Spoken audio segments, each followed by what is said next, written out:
자, 오늘 저녁에는 이제 사도행전 28장이 되겠습니다. 여러분, 사도행전은 잘 아시는 대로 28장까지 있습니다. 자, 28장 오늘 마지막 장 일부를 보시겠습니다. 사도행전 28장 오늘 1절에서 10절까지만 보시겠습니다. 자, 아주 흥미있고 또 주님의 놀라운 역사가 있는 귀한 부분입니다. 사도행전 28장 1절에서 10절까지 제가 1절 읽고 여러분이 2절 읽겠습니다. 그들이 피신한 뒤에 그 섬이 멜리데라 불리는 것을 알았더라. 미개한 백성이 우리에게 적지 않은 친절을 베풀되 그 당시 비가 오고 날씨가 추우므로 그들이 불을 피우고 우리 각 사람을 받아들였더라. 바울이 나무가지 한 다발을 거두어 불 위에 놓으니 열기 속에서 독사가 나와 그의 손에 달라붙었으므로 그 독 있는 짐승이 그의 손에 달려 있음을 미개한 사람들이 보고는 자기들끼리 이르되 분명히 이 사람은 살인자라. 그가 바다는 피하였을지라도 보복이 그를 살지 못하게 하는도다 하더라. 그가 그 짐승을 불 속에 떨어버리고 아무 해도 입지 않았으나 그들은 그가 붙거나 혹은 갑자기 쓰러져 죽을 때를 지켜보았는데 한참을 지켜봐도 아무 해도 그에게 닥치지 않음을 보고는 생각을 바꾸어 그가 신이라고 말하더라. 바로 그 지역에 그 섬의 우두머리 보블리오라는 이름을 가진 사람의 소유지가 있었는데 그가 우리를 받아들여 사흘 동안 친절히 묵게 하니라. 보블리오의 아버지가 열병과 이질로 앓아누워 있을 때 바울이 그에게 들어가 기도하고 그에게 안수하여 그를 고치니 그러므로 이 일이 이루어진 뒤에 그 섬에서 질병들을 가진 다른 사람들도 와서 고침을 받고 또한 후한 예우로 우리를 존귀하게 대우하며 우리가 떠날 때 필요한 것들을 배에 실어주니라. 아멘. 기도드리겠습니다. 하나님 아버지, 바울 사도의 참 선교 여행을 보면서 저희들 귀한 도전을 받고 있습니다. 이제 오늘 저녁은 멜리데 섬에서 일어났던 귀한 일들을 바랍니다. 봅니다. 하나님께서 저 역사하셨고 또 바울과 일행들을 사용해 주셨음을 인해서 감사를 드립니다. 참 우리가 가는 곳곳마다 주님의 향기와 사역의 아름다움이 드러날 수 있도록 오늘날 저희들을 또 사용하여 주시옵소서. 오늘 이 말씀이 또 우리에게 큰 도전과 또 복된 귀한 시간 될 수 있도록 인도해 주시고 아버지 뜻이 드러나게 하옵소서. 감사드리며 예수님의 이름으로 기도드리옵나이다. 아멘. 자, 오늘 28장 1절에서 10절까지는 그 본문에서도 제목이 그대로 되어 있습니다. 멜리데에서의 사역, 즉 바울의 멜리데 섬 사역이다. 이렇게 우리가 제목을 붙일 수 있겠죠. 바울이 멜리데 섬에서의 사역을 하는데 두 가지 사역입니다. 잊지 마시고요. 첫째, 독사에게 물렸는데 살았습니다. 1절에서 6절까지입니다. 1절에서 6절. 독사에게 물렸는데 살았습니다. 자, 두 번째는 또 우리 본문을 보면은 다음 7절에서 10절까지인데 섬 사람들의 질병을 고쳤습니다. 그렇죠? 그 보블리오의 아버지를 주장 보블리오의 아버지를 고쳤고 많은 병든 사람들이 바울에게 와서 고침을 받았습니다. 그래서 섬 사람들의 질병을 고치다 두 가지로 이렇게 말씀을 드리기를 원합니다. 참으로 배만 타고 가는 것이 아니라 배로 말미암아 어려움이 있을 때에 그 멜리데 섬에서도 또 하나님의 놀라운 능력이 있게 되고 바울이 귀한 도구로 하나님의 그 사역자로 또 쓰일 수 있음을 인해서 참 하나님께 크게 영광이 되는 부분들을 우리가 보게 되고요. 정말 바울이 주님과 함께 한다는 것을 276명의 사람들도 보게 됐고 바울을 빼면 이제 275명이 되겠죠. 그런가 하면 이 멜리데 섬에 놀라운 역사가 있었습니다. 저는 멜리데 섬의 사람들이 이걸 통해서 거기에서 분명히 바울을 신이라고 했기 때문에 바울이 예수 그리스도도 증거했음을 저는 믿습니다. 그럴 수밖에 없어요. 왜? 바울은 가는 곳마다 복음을 전할 사명을 받았기 때문에 뭐 그 사람들에게 독사에 물렸는데 자기 살았다, 또 병든 사람을 고쳤다, 그렇게 바울은 그거에 끝나지 않거든요. 그의 사역의 중심은 복음을 전하는 사역이었습니다. 그래서 우리는 어떤 일이 있더라도 복음을 전할 기회를 얻는 것이 중요합니다. 자, 그러면 좀 더 자세히 보겠습니다. 여기에 이제 보면은 1절에 멜리데 섬에 피신을 하게 되었고요. 두 번째, 미개한 백성들의 친절을 받게 되었고, 세 번째, 나무다발의 독사가 나와 바울의 손을 물었습니다. 그리고 네 번째, 미개한 사람들이 해를 입지 아니함을 보고 신이라고 말했습니다. 이렇게 또 그 내용의 줄거리가 되겠습니다. 여러분, 미개의 반대는 문명의 사람들이겠죠. 반대 그렇게 나옵니다. 미개는 문명에 반대되는 말입니다. 자, 그들이 친절을 베풀었습니다. 우리가 한번 이렇게 생각해 볼 때에 그 276명의 배에서 내려가지고 보니까 그 멜리데 섬에 미개한 사람들이 그 광경을 봤을 거예요. 한두 명이 아니고 열몇 명이 아니고 100명이 아니고 276명이니까 뭐 그 많은 사람들이 그 배를 타고 그 널판지를 가지고 뭐 여러 가지 도구를 가지고 오는 사람이 헤엄치는 사람을 보니까 뭐 이건 276명은 상당히 많잖아요. 여러분 그렇지 않겠습니까? 이 멜리데 섬 사람들이 틀림없이 그들이 바다하고 가까이에 그 육지, 당연히 육지 그 섬에 있었으니까 거기서 보았을 것입니다. 그래서 그들은 배가 난파되어서 지금 그 멜리데 섬에 왔다는 것은 알았습니다. 왜 그러냐면은 그들이 바다에서는 구원을 받았는데 지금 이제 여기에서 독사에 물려가지고 그가 죽을 줄 알았거든요. 바다에서 구원받다는 거, 그런 얘기가 나오는 거 볼 때에 그 난파선 때 배가 난파됐기 때문에 이들이 헤엄쳐서 육지에 왔다는 걸 알았습니다. 여러분 그렇지 않겠습니까? 자, 그래서 276명이 섬에 도착할 때 아마 그 미개한 사람들은 적지 않게 놀랐을 것입니다. 그들은 몸은 피곤해 보였고 옷은 다양했습니다.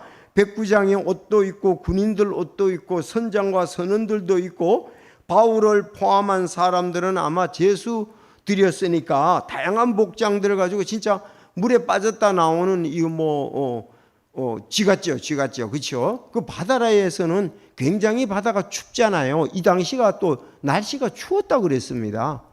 이들은 지금 급하게 빨리 안 왔더라면 죽을 수 있는 거예요. 바다에서 그 바다에 물이 차와가지고. 그래서 여기 우리가 바다에서 무슨 일이 나면은 저 사람들이 저체온증으로 죽게 된다고 그랬잖아요. 근데 바울이 지난번에 얼마나 잘했습니까? 뭐라고 했죠? 여러분들 음식을 잡수시고 힘을 내야 됩니다. 그래야 여기서 우리가 섬에 도달할 수가 있습니다. 그러니까 어떻게 했어요? 지금 위험한 상황이니까 그들이 음식을 먹고 힘을 얻어서 헤엄을 쳐야 된다는 거죠. 발을 차고 그렇게 이제 가야 되지 않겠습니까? 자, 그들이 어쨌든 간에 276명이 물에 빠졌는데 다 이렇게 살아왔습니다. 상당히 아마 피곤했고 추워서 떨었고 그랬잖아요. 그런데 이 섬에 있던 미개인들이 그들을 너무 불쌍하게 본 거예요. 만약에 그가 정상적으로 배가 거기 됐다 그러면은 미개인들도 긴장했겠죠. 왜? 혹시 이들이 우리에게 좋지 않는 일들을 하지는 않을까 긴장을 했을지도 모릅니다. 그렇죠? 그렇지만 뭐 이건 배가 난파돼가지고 전부 다 바닷속에서 나오니까 그런 일은 없고 그들을 오히려 미개인들이 그 배에서 나온 사람들을 측은히 여겼습니다. 동정심을 보였습니다. 그래서 그들이 어떻게 했느냐? 친절을 베풀었다 그랬습니다. 친절을 베풀었다. 이게 사람만이 가지고 있는 하나님의 형상대로 만들었는데 때로는 이렇게 하나님께서 하나님의 형상 가운데 이런 양심이라는 거, 친절이라는 거 이런 부분이 있단 말이죠. 짐승에게는 이런 게 없잖아요. 만약에 거기에 짐승들이 살고 있는데 276마리가 나타났다면 이거는 뭐 생존을 위해서 영역 확보와 먹을 걸 위해서 대단히 큰 싸움이 났을 것입니다. 그런데 하나님께서는 우리를 만들 때 하나님의 형상으로 만드셔서 그래도 양심이 있고 인간으로서 서로 측은히 여기고, 뭐 이거는 지금 신분의 관계가 없잖아요. 목숨하고 관련된 일이었습니다. 그래서 이들이 친절을 베풀었다는 거, 야, 여러분 여기 감동이 되잖아요. 그들은 친절을 받았을 때 얼마나 고마웠겠어요. 받을 만한 그런 친절을 베풀지 않으면 그들은 죽을 수도 있어요. 왜? 바다에서 지금 저체온 쪽에 나와가지고 날씨도 춥고 한데, 시편 145편 9절에 보면은 주께서는 모든 것에서 선하시니 그분의 친절한 긍휼이 그분께서 지으신 모든 것 위에 있도다 그랬습니다. 그분의 친절한 긍휼이 그분께서 지으신 모든 것 위에 있도다. 사람에게도 일부 있다는 얘기죠. 우리가 물론 근본적으로 죄인이고 악합니다. 그러나 우리는 때로는 측은히 여기는 그런 불쌍하게 여기는 그런 마음도 아직도 우리에게는 있습니다. 그래서 우리는 동정심이라는 게 있잖아요. 불쌍한 사람을 보면 도와주고자 하는 마음이 있습니다. 우리가 예수 믿고 난다면 그게 더해야 되겠지만 믿기 전에도 그런 부분들은 있거든요. 이런 부분들이 정말 믿지 않은 사람도 잘 사용해서 서로에게 도움을 주고 도움을 받고 합니다. 그런데 믿는 사람에게는 더해야 되겠죠. 그래서 베드로후서 1장 7절에 하나님의 성품에 형제의 친절에 사랑을 더하라, 그렇게 말씀하고 있습니다. 그래서 이 멜리데의 섬에 피신했는데 상당히 서로가 긴장이 될 수도 있겠지만은 그들이 측은히 여기고 그들이 왔을 때 그래서 어떻게 했습니까? 여기 불을 피워줬습니다. 이들에게는 불을 피울 만한 도구가 없습니다. 왜? 물에 다 젖었기 때문에. 그렇죠. 지금 그들은 불이 없으면은 죽을 수도 있어요. 그래서 이제 불을 피웠던 것을 여기서 말씀을 하고 있습니다. 그래서 나무 다발, 이게 적은 것이 아니고 짐덩이로 좀 큰 거죠. 이제 한 단씩 이렇게 되겠죠. 하여튼 그거를 갖다가서 276명이 그 불을 쬐려고 하니까 우리가 그 캠프파이어 할 때도 뭐 그렇게 많지 않더라도 상당히 넓잖아요. 그렇죠. 그러니까 크게 불을 놨다는 거죠. 쬐어서 몸을 녹여야 되니까요. 옷은 다 젖고, 그리고 뭐 새로운 옷도 없잖아요, 지금. 자, 그래서 거기에서 이렇게 역시 여기 나무다발에 독사가 나와 바울의 손을 물었습니다. 여러분, 276명 중에 똑같이 다 피곤하고 어렵고 합니다. 그런데 바울이 여기 본문에 보니까 바울이 나무가지 한 다발을 거두어 불 위에 놓으니 그렇습니다. 미개인이 놓은 것이 아니고 같이 갔던 일행이 놓은 것이 아니고 바울이 놨다고 말하고 있습니다. 여러분, 우리가 어려움을 당할 때에 다 같이 어려움을 당하잖아요. 배가 고프면 다 배고파요. 그렇죠? 일을 하면 다 힘듭니다. 그런데 여기에 바울은 역시 주님을 사랑하고 영혼을 사랑하고 어려울 때도 지도자의 그 능력을, 지도자로서의 사랑한 마음을 표현한 것을 볼 수가 있습니다. 참 이게 묘하죠. 여러분, 군대도 그렇잖아요. 군대 달리게 하면 군대에서 구보 많이 하잖아요. 구보 몇 분 만에 막 들어와라 그런 건 알잖아요. 그러면 거기 소대장도 있고 뭐 중대장도 있고 다 뛸 수 있어요. 그런데 그 계급이 사람의 마음의 각오를 다르게 한다고요. 아니, 여기 소대장이나 중대장이나 분대장이나 그런 사람들이 나고 하는 경우는 없습니다. 왜 그랬습니까? 정신력 때문에 그랬습니다. 다 힘들거든요. 뭐 그 사람들이 영양제 먹고 뛰는 건 아니거든요. 특별히 몸을 잘 관리해서 뛰는 건 아니거든요. 그런데 사람은 이 마음의 생각과 태도와 결단, 이런 부분이 중요합니다.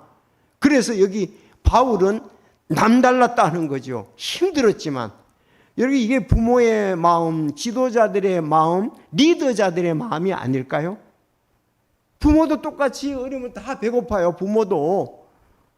그런데 좀 덩치는 커도 나이가 20살 정도 되면은 그 아직도 좀 덜 돼서 부모도 덩치는 부모 더 크는데도 배고프다 그러죠. 그럼 부모는 자기가 뭐 배고픈 아들을 위해서 주지요. 그래도 부모님은 괜찮다고 하는 거예요. 그게 부모의 마음이고 바로 여기 바울의 리더자의 마음을 우리는 볼 수가 있다. 힘이 안 들어서 그런 게 아니에요. 바울이 철인이 아닙니다. 바울이 체력 단련을 하고 잘 먹은 게 아닙니다.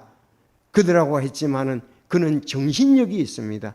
리더자의 리더십이 있는 겁니다.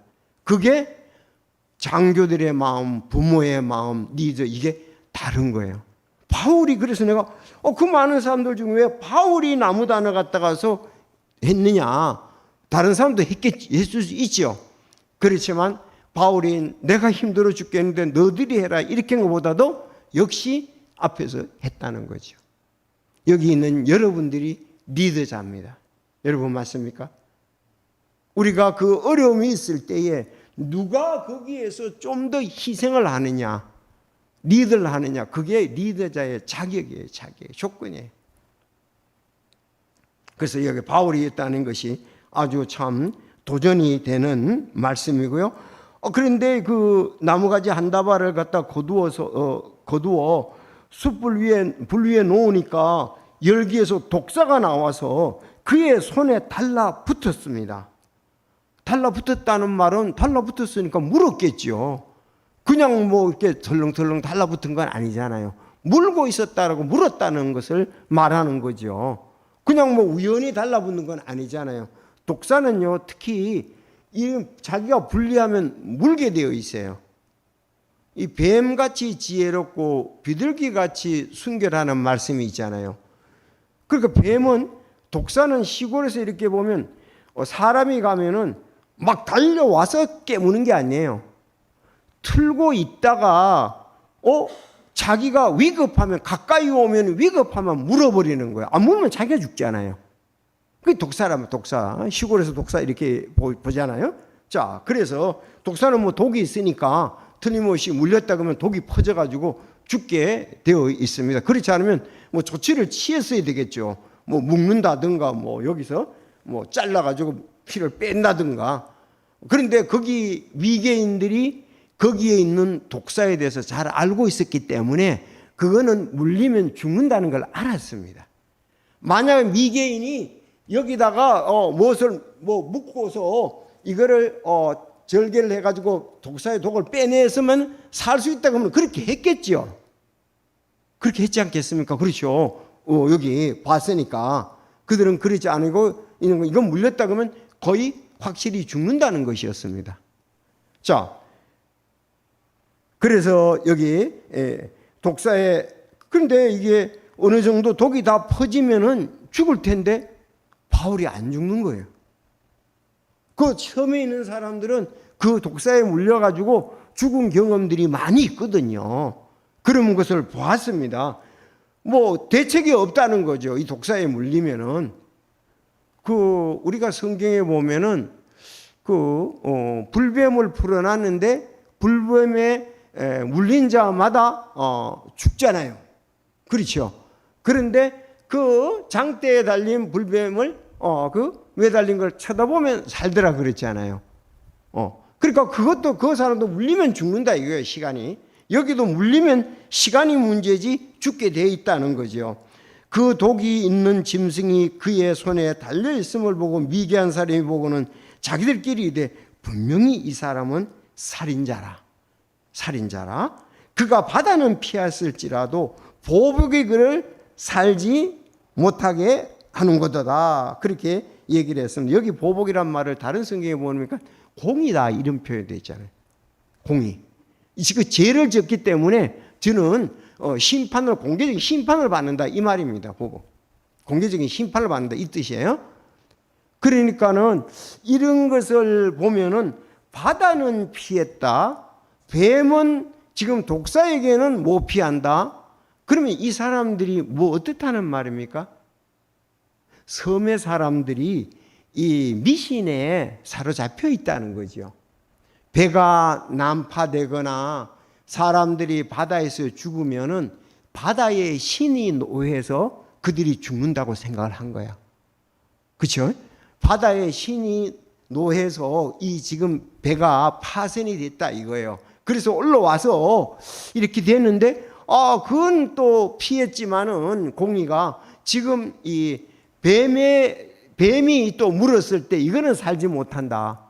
근데 뭐 이 섬, 여기 멜리데 섬뿐만 아니라 옛날에도 우리가 그래 했습니다.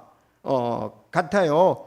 뭐 옛날에 제가 어렸을 때만 해도 그렇게 미개한 때는 아니었잖아요. 강에도 신이 있고, 바다에도 신이 있고, 산에도 산신령이 있고, 그렇잖아요. 바다의 사람들도 늘 빌잖아요. 폭풍이라든가 그게 잠잠하고 살게 해달라고. 강도 어떨 땐 깊은 데가 있거든요. 그런 데는 신이 있어서 그게 사람들이 뭐 돌아가는 거 있잖아요. 이런데 그거는 사람이 죽는데 그럼 신에게 비는 거예요. 그것도 빌고 산에도 뭐 이런 호랑이라든지 무서운 짐승이 있어서 이 산의 신이 그들을 조정하고 믿는 거죠. 바다의 신이 조정을 하고 산의 신이 조정을 하고 지금 그 뱀이라는 것에 대해서 어떤 신이 조정을 해서 그들이 죄를 졌으니까 지금 물귀에서 죽는다고 이렇게 생각을 했습니다. 그래서 이 나무 터미에 고목 나무 터미에 있던 그리고 지금 우리도 그랬어요. 그 큰 고목 나무가 있으면은 그 안에는 막 무서운 게 있어가지고 고목나무에서 나와서 사람을 죽게 한다. 그래서 마을마다 이렇게 가다 보면 마을에 큰 나무가 있으면 그게 수호신이라서 제사를 지내기도 하잖아요. 그렇죠. 바다에도 뭐 틀림없이 바닷가에 있는 사람은 바다에서 제사를 지내죠. 뭐. 예. 자, 그래서 이 사람들은 이렇게 그 세상에 어디에서도 미신이라든지 신이 없다고 하는 데는 없어요. 왜? 인간이 자연 앞에서 때로는 어쩔 수가 없는 부분들이 있거든요. 자연, 뭐 이렇게 바람도 그렇고 불도 그렇고 또 물도 그렇고 그래서 이걸 갖다가 뭐 위신적으로 이제 뭐 삼재다 뭐 이런 또 얘기를 하지 않습니까? 자, 그래서 그런데 이제 독이 퍼져가지고 조금만 있으면 죽을 건데 안 죽는 거예요. 죽을 시간이 지났어. 바울이 멀쩡하게 살아있는 거예요. 그래서 바울을 가지고 뭐라 그랬다? 생각을 바꿨다 그랬습니다. 아무 해도 그에게 닥치지 않은 걸 보고 생각을 바꿨어요. 생각을 바꾸어서 그가 신이라고 얘기를 했습니다. 바울이 갑자기 신이 됐습니다. 자, 우리가 성경에도 이렇게 보면은 고린도전서 8장 5절에 비록 하늘에나 땅에나 신이라 불리는 자들이 있어 신도 많고 주들도 많으나 우리에게는 오직 한 하나님 곧 아버지께서 계시는데 그분에게서 모든 것이 났고 우리도 그분 안에 있느니라. 또 한 주 예수 그리스도가 계시는데 그분에 의해 모든 것이 존재하며 우리도 그분에 의해 존재하느니라. 이 세상에서는 다양하게 신에 대한 개념 이런 부분들이 있잖아요. 뭐 인도는 3억 3천의 신이 있다는 말도 있지 않습니까? 그렇죠. 근데 그 실제로 뭐 누구 다 씌워보진 않았잖아요. 3억 3천 어떻게 다 씌워요? 근데 표현상 그렇게 내려오는 거는 또 사실입니다. 자, 그래서 우리가 이렇게 지금도 뭐 우리 시골에 가면은 또 어느 곳에 가면은 이 신이라가 있어가지고서 그렇게 하지만 우리는 정말 신은 한 하나님이 계시고 그 하나님 예수 그리스도 또 이렇게 오셔서 모든 것이 존재하고 우리는 그분 안에 존재한다 그랬습니다. 바울은 이미 선교 여행에서도 이런 부분들을 경험을 했습니다. 사도행전 14장 우리가 봤잖아요. 바울의 고향 루스드라에 발이 허약한 사람이 있었는데 그는 어머니 태에서 나올 때부터 그는 불구였습니다. 그런데 바울이 그를 고쳐 주었지요. 믿음을 고쳐 큰 소리로 내 발로 똑바로 서라 하니 그가 뛰고 걷고 함으로. 자, 그러니까 이렇게 나으니까 여기 루스드라에 있는 사람이 바나바도 신이다. 주피터 신이다. 바울은 목줄이 신이다. 그러면서 제사장들이 소와 화환들을 가지고 와서 이 사람들이 희생을 드리라 그랬더니 바울이 소리를 질렀습니다. 이르되 선생들아 어찌하여 너희가 이 일들을 행하느냐? 우리도 너희와 같은 성경을 가진 사람들이다. 너희에게 복음을 선포하는 것은 너희가 이런 헛된 일들을 버리고, 그 구절이 중요해요. 하늘과 땅과 바다와 그 안에 있는 모든 것을 만드신 분 곧 살아계신 하나님께로 돌아오라. 자, 하나님은 하늘과 땅과 바다와 그 가운데 있는 모든 것을 만드신 분, 살아있으신 하나님께로 돌아오라. 그렇게 얘기를 했습니다. 그래서 그것이 사도행전 14장 지금 15절에 나와 있는 것을 볼 수가 있습니다. 자, 그래서 첫째 기적을, 무슨 기적을 했느냐? 바울이 독사에게 물렸지만 그가 죽지 않고 살았다는 거죠. 여러분, 이것은 자연적인 현상으로 보면 분명히 죽게 되어 있습니다. 미개인들은 그것을 갖다가서 많이 체험한 사람들입니다. 바울도 똑같이 성경을 가진 사람입니다.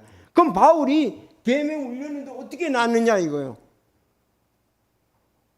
미개인들에게 뱀이 물렸다면 똑같이 독이 퍼져서 죽는 것처럼 바울도 물렸을 때 똑같은 독이 퍼져서 죽을 수 있습니다. 죽은 같아요. 그거는 똑같아요. 뭐 우리가 피도 똑같고 피부도 똑같잖아요. 뭐 다른 게 아니고. 그러면 하나님이 바울을 살려주신 것이라고 우리는 믿습니다. 왜? 바울이 아직도 해야 할 일이 있기 때문에. 그렇죠. 왜? 바울은 얘기를 했잖아요. 어디서? 너가 로마에도 가야 된다 그랬습니다. 로마에. 가는 도중에 죽었다 그러면 이건 하나님 뜻이 아니잖아요. 그래서 하나님이 독사에 물렸던 바울을 살려주셨다. 우리는 그렇게 정확히 믿을 수가 있습니다. 또 두 번째, 잊지 마십시오. 지금 사도행전 우리는 28장을 보고 있습니다.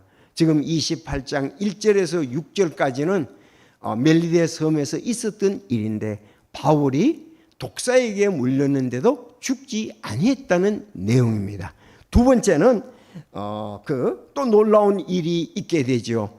이건 하나님께서 그렇게 바울을 통해서 살아계심을 보여주시고 복음을 증거하는 거 아닌가 그렇게 볼 수가 있습니다. 자, 7절에서 10절입니다. 여러분 독사에서 물려가지고 산 것도 굉장한 거죠. 이것도 초자연적인 거예요. 맞습니까? 초자연적이죠. 두 번째, 또 7절에 바로 그 지역의 큰 섬의 우두머리로 보블리오라는 이름을 가진 사람의 소유지가 있었는데 그가 우리를 받으려 사흘 동안 친절히 묵게 하니라. 아마 그 어떤 안에 들어가서 살 수 있는 그런 공간 안에 들어간 것 같아요. 예, 친절을 베풀고 우리를 받아들여 그랬습니다. 자, 그런데 이 친절을, 아까도 그 사람들이 친절을 베풀어서 불을 놔주고 그들을 맞이했잖아요. 요번엔 좀 더 적극적으로 그 이름을 소유지가 있는데 우리를 받으려 사흘 동안 친절히 묵게 하니라. 그렇게 얘기를 하고 있습니다. 섬의 우두머리로서 보블리오의 이름을 가진, 자, 그런데 이 보블리의 아버지가 그랬습니다. 아마 보통 섬에는 추장들이 가장 힘 있는 사람이 추장이 되지 않겠습니까? 그러면 혈통에 의해서 되든 간에 어쨌든 이 보블리오라는 사람이 섬에서 총 우두머리예요. 근데 총 우두머리에 아버지가 지금 아마 연세가 있을 수도 있겠죠. 이 열병과 이질이 걸렸습니다. 열이 나고요. 이질, 이게 법정 전염병이거든요. 이질은. 그럼 함부로 사람들이 이거 어려운 거예요, 이제. 자, 그래서 알아 누워 있는데 바울이 들어가 기도하고 그에게 안수하여 그를 고치니라 그랬습니다. 이건 하나님의 능력에 의해서 그렇겠죠. 기도했겠죠. 당연히 그렇지 않겠습니까? 그에게 안수하여 그를 고치니라 그랬습니다. 그 외에도 섬 우두머리 보블리오의 아버지를 고쳐주실 뿐만 아니라 이 일이 이루어지니까 섬에서 질병들을 가진 다른 사람들도 와서 고침을 받고 그랬어요. 자, 놀라운 역사가 있었죠. 그러니까 보블리오의 우두머리 그 아버지도 이질 열병 열이 막 나고 이질이 걸렸대. 이질이 사실은 이게 심하면 피똥 싸는 거 아니겠어요? 그렇죠? 이건 죽는 거예요. 그런데 고쳐줬고 기도가 안서 고쳐줬고 다른 질병이 걸린 사람들도 와서 여기서 보니까 고침을 받고 그랬습니다. 한 사람만 아니라 그 섬 사람 중에서도 아픈 사람들이 와서 거의 뭐 다 고침을 받았다고 볼 수 있겠죠. 자, 이런 놀라운 일이 있게 되었습니다. 자, 근데 이 바울이 자기를 드러내기 위해서 그런 건 아니거든요. 분명히 하나님의 기도를 했으니까 하나님의 영광을 위해서 하나님께서 영광을 받으시라고 하나님을 의지하고 믿음으로 그가 기도를 한 거죠. 확신을 가지고 있었죠.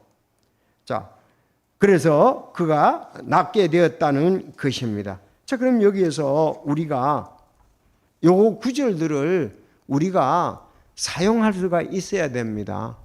그러면 여러분들이 교사고 또 전부 그런데 왜 바울은 이런 것을 했는데 우리는 못하느냐? 그럴 때 뭐라고 대답하겠습니까? 어느 구절을 알려주겠습니까? 어느 성경 구절? 잊지 마십시오. 빨리 고린도 후서 12장 12절로 가세요. 바울은 지금 누굽니까? 바울은 사도잖아요. 사도잖아요. 바울이 자기가 마지막 사도라고 얘기를 했잖아요. 자기도 사도로 부르심을 받았다고 얘기했지 않습니까? 그러니까 사도니까 이 일을 하나님께서 역사하시도록 해놓은 것이에요. 고후 12 잊지 마시고요. 바로 이걸 제시할 수가 있어야 돼요. 요새 가짜 그 병 고치는 사람들이 많잖아요. 자, 12 시작.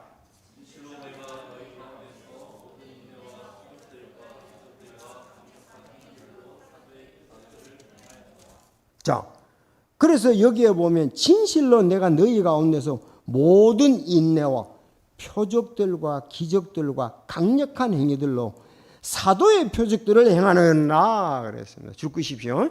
사도의 표적이라 이 말입니다. 그게 병을 낫게 한 것은. 그러면 바울이 지금 루스드라에서 행한 일도 그렇고 간수들의 가정 그 문이 열린 것도 그렇고 지금 오늘 보불에서 모든 거 다가 지금 그러면은 사도들의 표적을 행했다 그랬습니다. 사도들의 표적. 그럼 그 옆에다가 하나 더 써놓으세요. 그 사도들의 표적 밑에 로마서 15장 18절 19절. 자, 거기 가서 또 한번 보겠습니다. 15장 18, 19. 자, 보세요. 여러분 또 읽어주시기 바랍니다. 시작.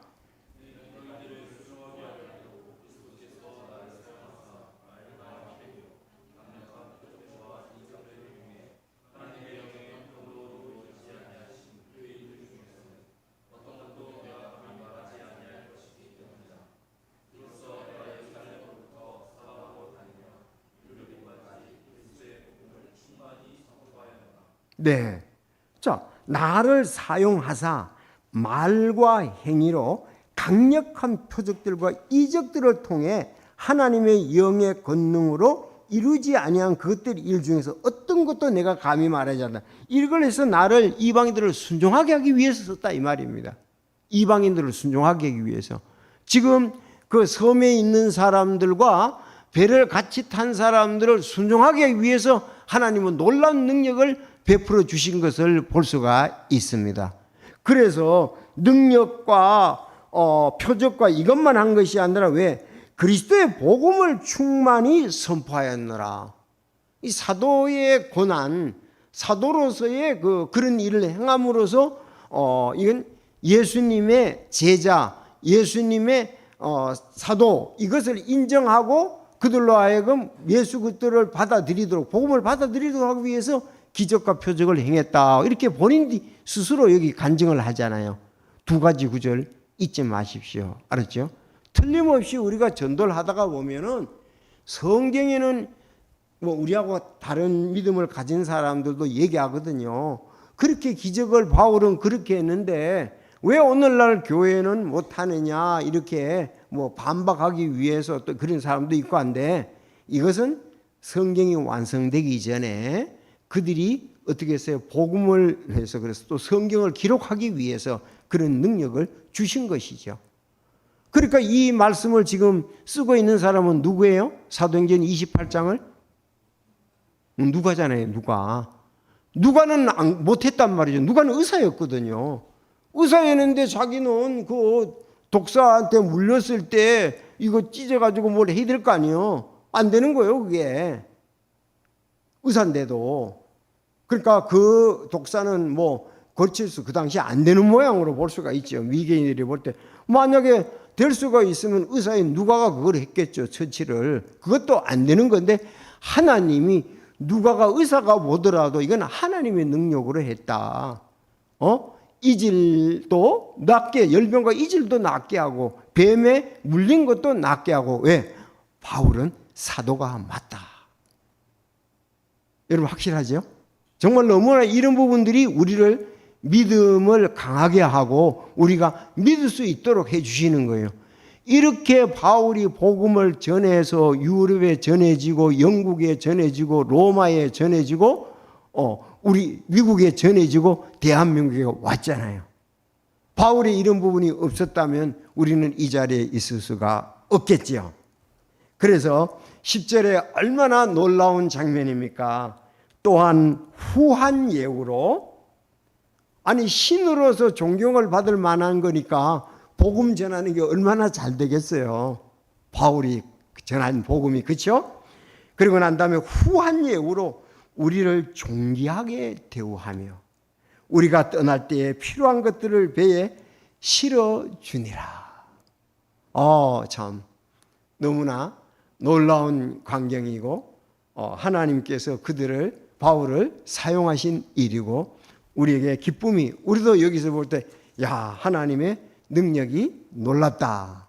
자, 그래서 우리는 여기서 이제 바울이 그렇게 된 걸 보고 또 하나는 두 번이나 거기 사람들이 친절했다는 말이 처음에 나오고 또 다 하고 난 다음에 또 친절이 됐다는 말이 나오는 것입니다.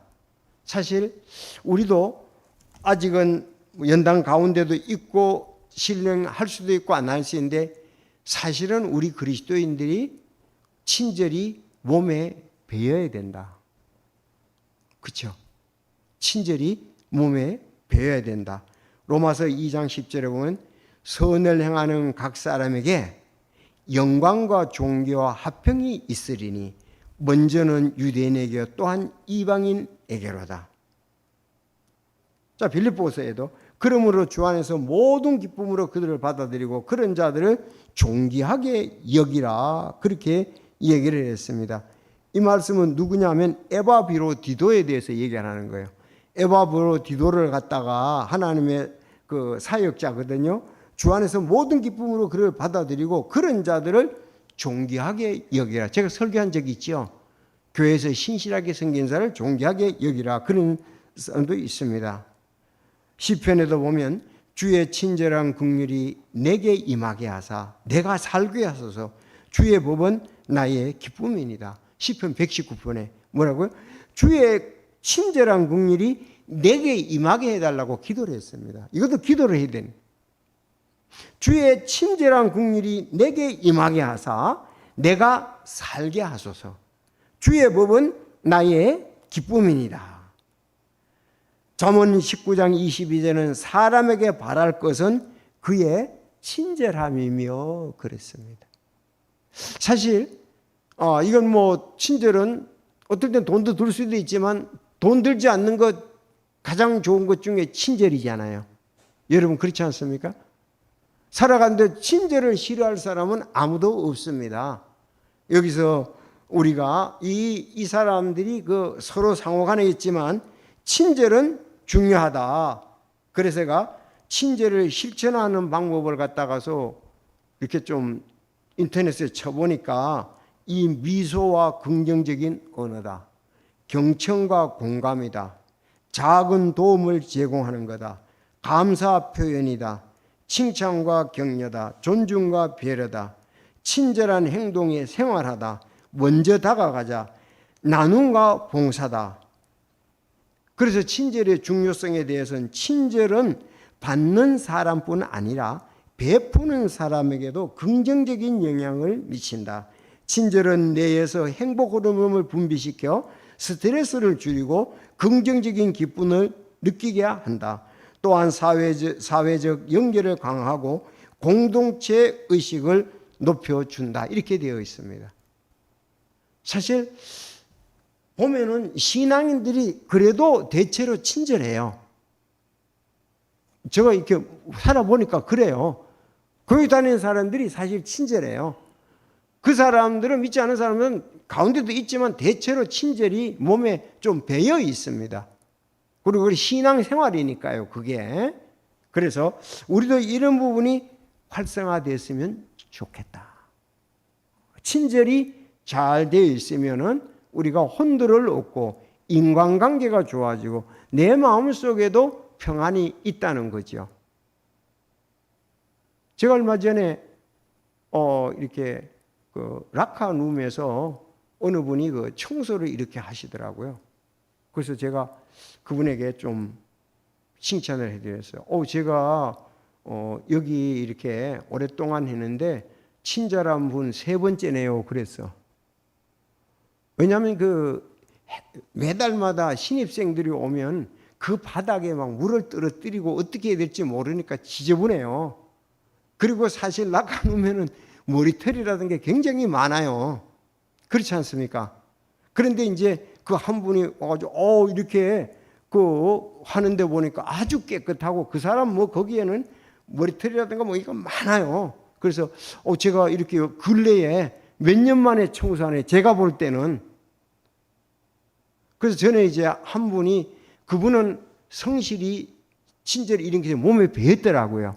그래서 아니 막 거울도 닦더라고. 그래서 거울 그거 안 닦으셔도 되지 않습니까? 그랬더니 그 하는 말이 참 좋아요. 놀면 뭐하냐 이거예요.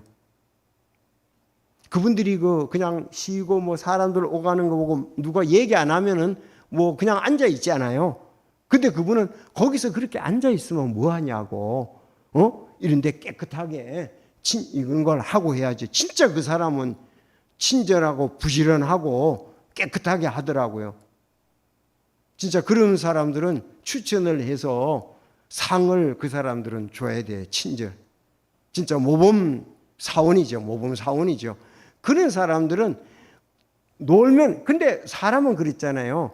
앉으면은 서면 앉고 싶고 앉으면은 눕고 싶고 편할랄로 하려고 그런 게 우리 좀 본성적인 면이잖아요. 그렇다고 해가지고 행복한 건 아니거든요. 그렇다고 해서 일들이 아름답게 이루어지는 건 아니거든요. 물론 뭐 그렇게 하는 것이 힘은 들지만 자기 건강이라든가 다른 사람에게 영향력은 내가 힘드는 것보다도 훨씬 더 큰 그 가치를 제공해 준다는 거죠.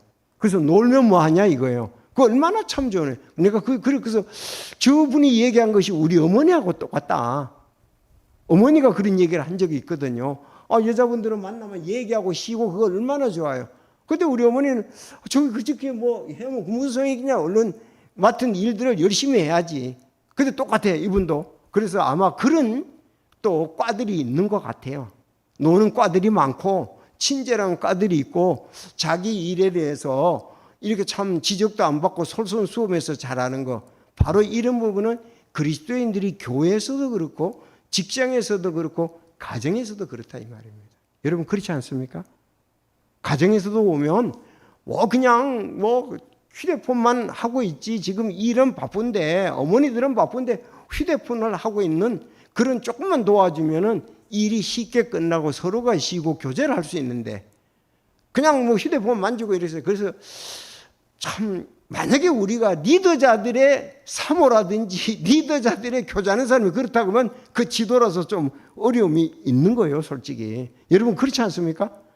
그 리더자는 좀 달라야 될 거 아니에요, 바울같이. 친절도 그렇거니와 이 하는 일들이 우리가 그래서 그렇게 하면은 영향력이 발휘할 수가 없고 다른 사람을 주님께 돌아오는 데에 그 선한 영향을 끼칠 수가 없다는 거죠.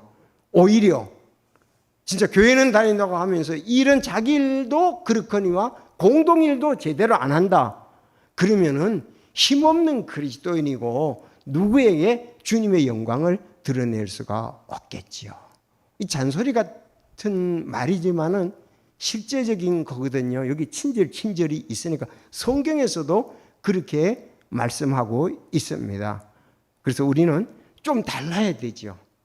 리더자들은 제가 꼭 그렇다는 게 아니라 이런 면에 있어서 도전을 받고 어느 부분에서는 좀 달라야 더 참 그 주님의 사역이 효과 있게 우리가 드러나게 되고 또 전달될 수가 있다. 그래서 이런 친절이 그래서 고린도전서 13장 4절에 사랑은 오래 참고 친절하며 그랬잖아요. 여러분 그렇지 않습니까?